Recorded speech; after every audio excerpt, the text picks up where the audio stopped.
it's so impressive that you switched to another profession and grew so rapidly.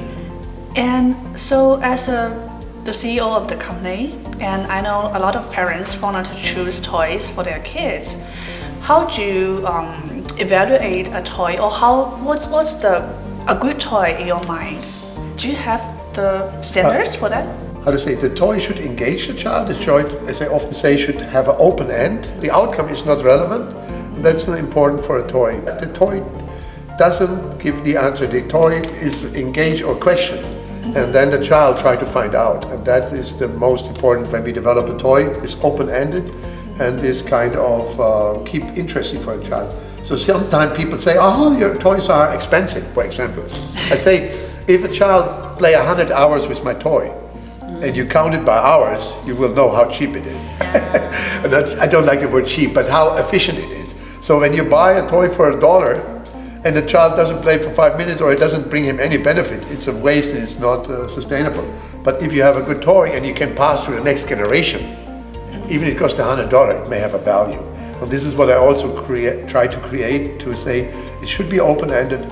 It should not give all the answers. It should help the child to develop himself. This could be questioned from any toy we do. This is what we try to talk to the category management and also to the product developer and designer. As long as it's open-ended, I mean, that would be great. I see another product in front. Can you give me the bamboo stick? This is a cool thing. What I learned when I was in China, in the early stage, Quaizer. Then we can really put connectors together. The original idea was we're taking one of them, like this one, and I thought it was a bit hard for me to learn how to eat with chopsticks. So I thought maybe I make a connector. I make a connector, and this could be a small person, and it could be a toy. The way you can combine these sticks into a combination, and you can put it here together, put it here, and then there's anything what you can imagine, you can build and you can play. And it's endless. If you give a child 100 sticks, and it can build anything out of it. And that is an open-ended toy.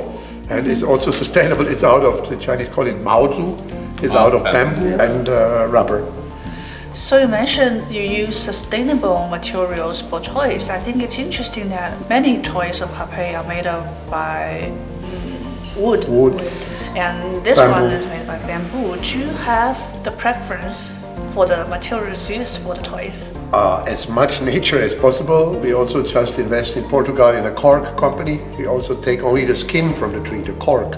And bamboo, as you mentioned, and wood. So as long as we can use sustainable material, renewable material, and the bamboo is my favorite. The reason is you cut a bamboo and within 3 months it reproduces himself. How cool is that? It's the most renewable material. So sure, I mean, teaching children with most nature material is the closest I can bring them to nature.